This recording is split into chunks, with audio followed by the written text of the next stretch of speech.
Hello. Hello, Spooktober people. Hello, October people.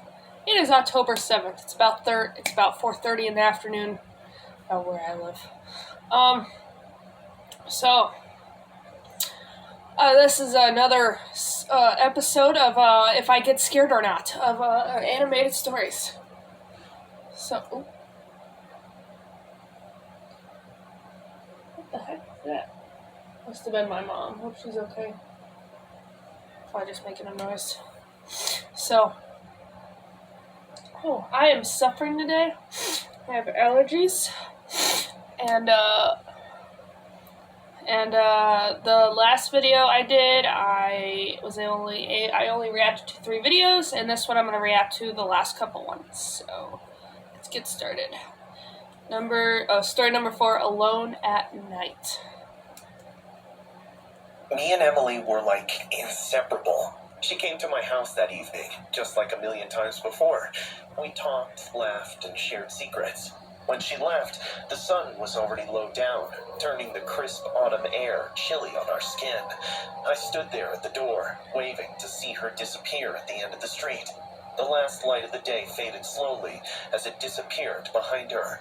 I didn't know that the next time I'd ever see her would be the last time as the Emily I knew. It had been a few days into the school year when all hell let loose in our little town of Crestwood. Emily didn't make it home. Everyone joined the search. I was there too, flashlight in hand, yelling her name into the thick darkness of the woods. Hours turned into days, and there was no sign of her. Aww. Throughout it all, I was stuck on what if she's hurt? What if she's cold and scared?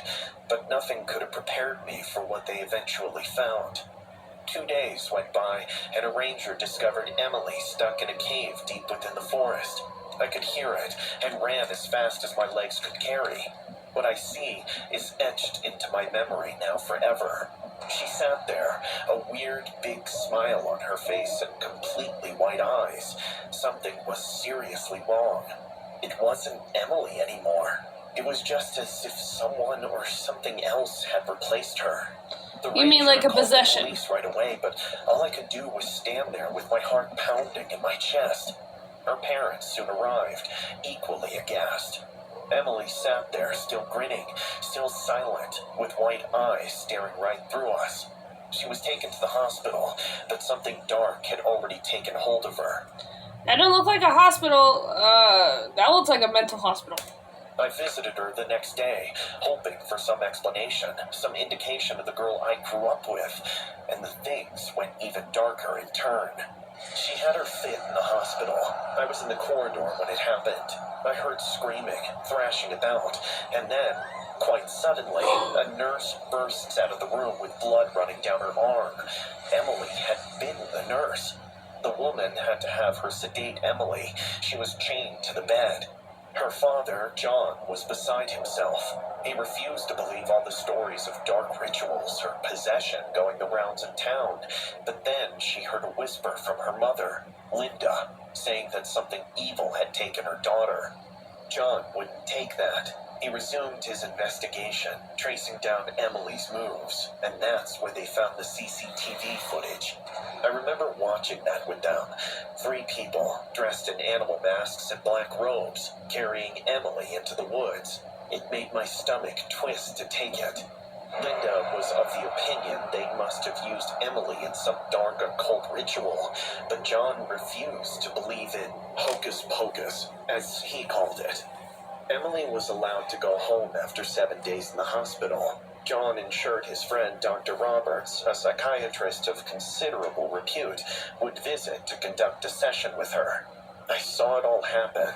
Always skeptical of therapy, Emily now seemed nonchalant when Dr. Roberts started the hypnosis procedure and asked her to talk about the events of the night she had been kidnapped.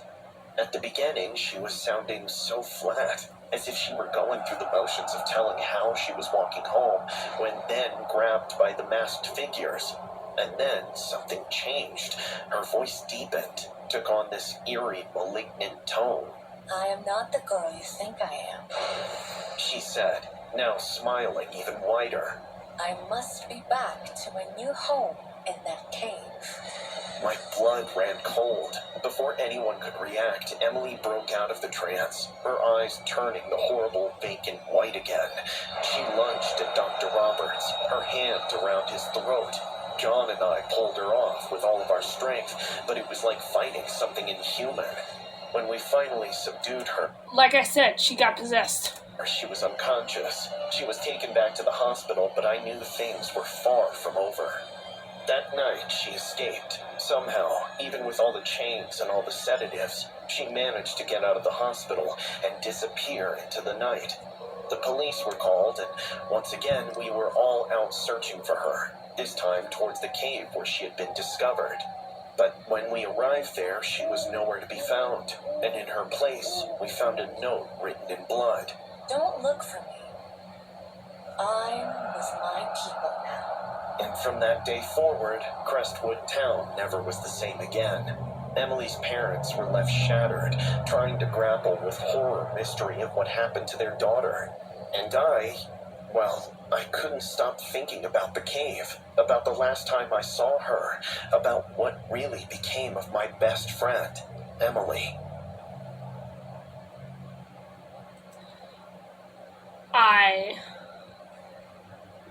Oh my gosh.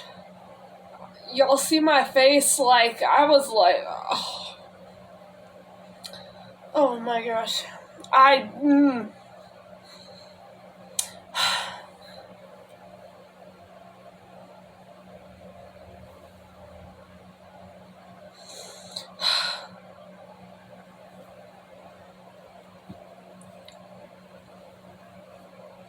We're probably like, what, 5 minutes? It's 7 minutes into this video, and it's like, oh my gosh. Alright, last story of this video, because it's, never mind. Tinder! Oh gosh. It's that dating website where you try to date people, and then you also maybe try to find friends. Never thought I'd be navigating the dating world again at 30, but after ending a 5-year relationship with Mark, I needed a distraction. My friends insisted I try Tinder, so one Friday night I sat on my couch in my tiny Chicago apartment, swiping through profiles. That's when I matched with Leo. His dark hair, warm brown eyes, and easy smile caught my attention. His bio mentioned a love for jazz music and hiking, both passions of mine. We started chatting, and his messages were witty and engaging. After a week of texting, we decided to meet at a downtown cafe. I wore my favorite green sweater, the one that brought out my hazel eyes. Leo was even more charming in person. We laughed over lattes, sharing stories about our favorite concerts and travel adventures. I can't believe you've been to the Montreux Jazz Festival. It's on my bucket list. Maybe someday we can go together. His eyes held a hint of something deeper, but I brushed it off. After 2 more dates, I realized that while Leo was nice, I wasn't feeling a real connection. Perhaps I wasn't ready to dive into something new. I decided to take a step back. Instead of confronting the situation, I chose the cowardly route. I ghosted him. The guilt gnawed at me, but I hoped he'd understand. But a few days later, messages started coming in from unknown numbers. Hey, haven't heard from you. Everything okay? I ignored them, but the messages kept coming. Did I do something wrong? Please, talk to me. Thinking about it would be a drag to explain everything to him.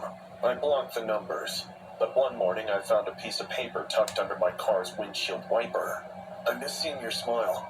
My stomach dropped. How did he find my car? I parked 2 blocks away from my apartment specifically to avoid parking fees and thought it was anonymous enough.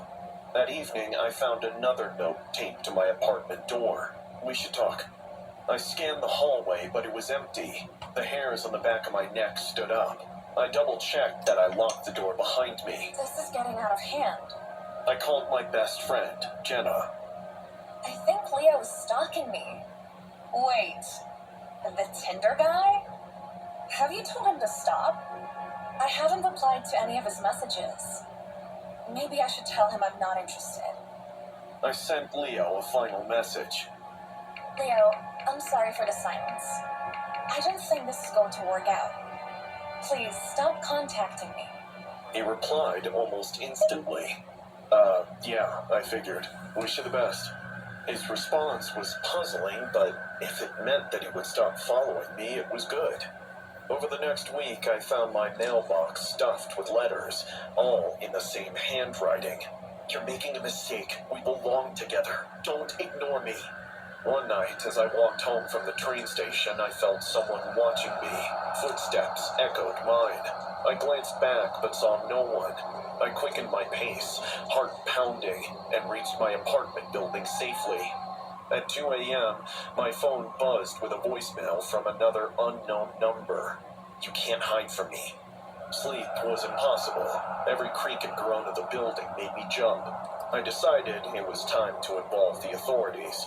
Is it his voice? It's gotta be Leo. At the police station, Officer Ramirez took my statement. Or maybe it's the Ets? I don't know. Do you have any evidence that it's this Leo guy? I have the notes and voicemails. I believe it's him. We'll look into it. Feeling helpless. Police never look into anything, sorry. Constantly. One morning, I Not found around my car's neighborhood. windshield broken. That was the final straw. I installed security cameras at my apartment. That night, I settled into bed, clutching a baseball bat for comfort. Around midnight, a loud crash shattered the silence. My living room window was broken. A masked figure climbed through, and just as I nervously peered out, he lunged at me. Adrenaline surged. I swung the bat, connecting with his arm. He grunted but grabbed me, wrestling the bat away. I kicked and screamed, desperately trying to break free. In the struggle, I managed to hit the panic button on my phone's security app. A siren blared, startling the intruder. He bolted out the door, and soon neighbors started opening their doors. Police cars arrived. Officers swarmed the area. Officer Ramirez approached me. They reviewed the security footage. Though the intruder was masked, a small tattoo peeked out from under his sleeve, a familiar design. Do you recognize this tattoo? My breath caught. That's Mark's tattoo. My ex-boyfriend. Confusion flooded me. The officers located Mark at his apartment. When they arrested him, he was wearing clothes matching the intruder's. At the station, the truth unraveled. Mark confessed to everything. He had installed a spyware in my phone and kept track of my meeting with Leo. But once I ghosted Leo, he intensified his efforts to scare me, hoping I'd run back to him for comfort. I had to make you see that you still need me. I was protecting you from the dangers out there. I felt sick. He looked at me with a twisted sense of righteousness. I did it for us. In the aftermath, restraining orders were filed. Jenna moved in temporarily to help me feel safer, but the betrayal cut deep. I deleted the dating apps and focused on rediscovering myself, picking up old hobbies, reconnecting with friends, and embracing solitude. Life moved forward, and so did I, one step at a time. Wow.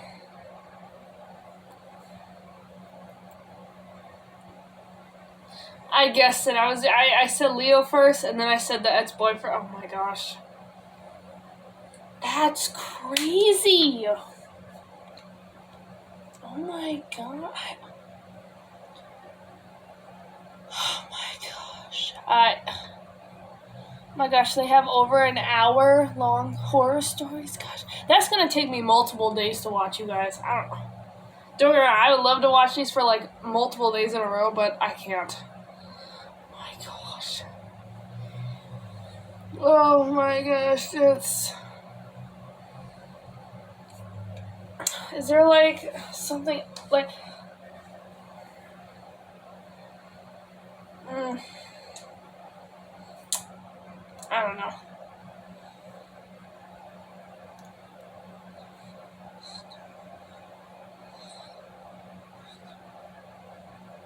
I don't know. I don't even know how long this video has been going for. I don't even... Oh, that was like too short though. I don't know. Should we watch one more? Should we actually watch one more video that's just like hold on. Okay, sorry about that. That was my mother. She was just checking on me. I think we should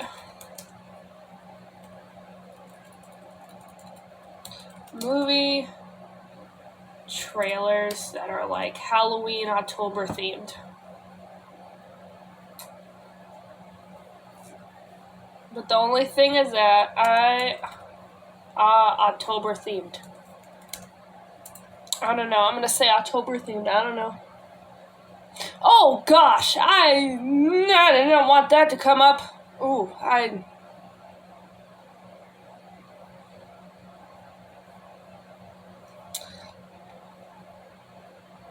didn't want that one. Oh my gosh, I was not. Isn't there like a new horror film coming? Oh, Smile 2. Did that already come out in theaters, guys? Long Legs. Oh my gosh. Bagman? I've never seen that one. Yeah, it's like I said, I don't have the ability to watch any of these movies, so. Y2K. I hear this is gonna be a really good horror film. But I hear there's cuss words in it, so I don't know if I could play it. When I mean cuss words, I mean like there's body part languages, so I don't know if YouTube will allow me still. Because like I have to say this, but I have like all ages of like watching me on my channel. So let's react to Smile 2. Let's just hope I don't get scared. Something really bad happened. When did is this movie already out? Remember Louis Fergoli from high school? Hold on. Would it kill you to smile? Watch the new Smile trailer October. Oh, only in theaters October 18th. Okay, so it hasn't come out. Okay. I went to his apartment. But when I showed up, Louis? Gosh!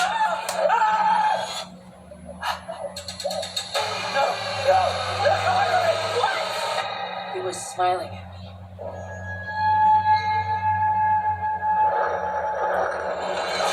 Oh!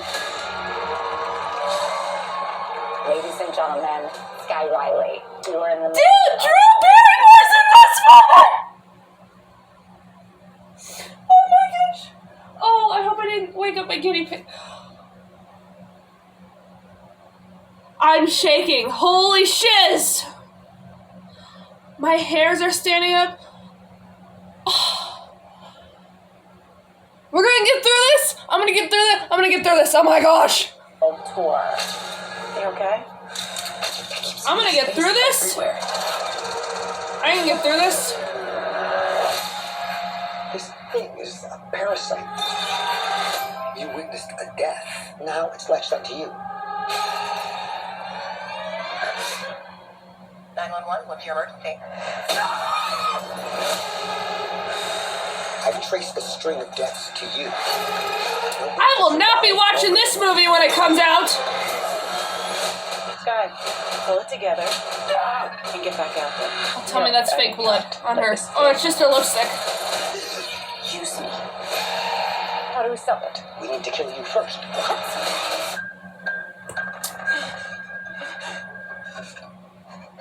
Not the needle. Not the needle! We have to end it! No matter what! You're not in control!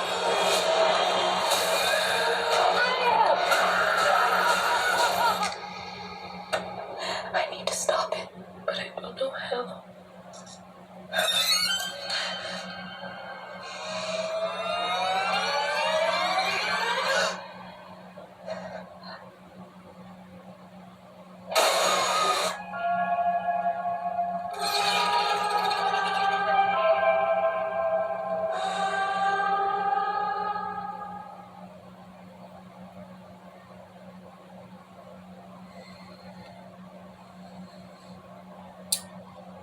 Well, I'm getting goosebumps and the hair is standing up on my neck, so I think I'm gonna go watch some.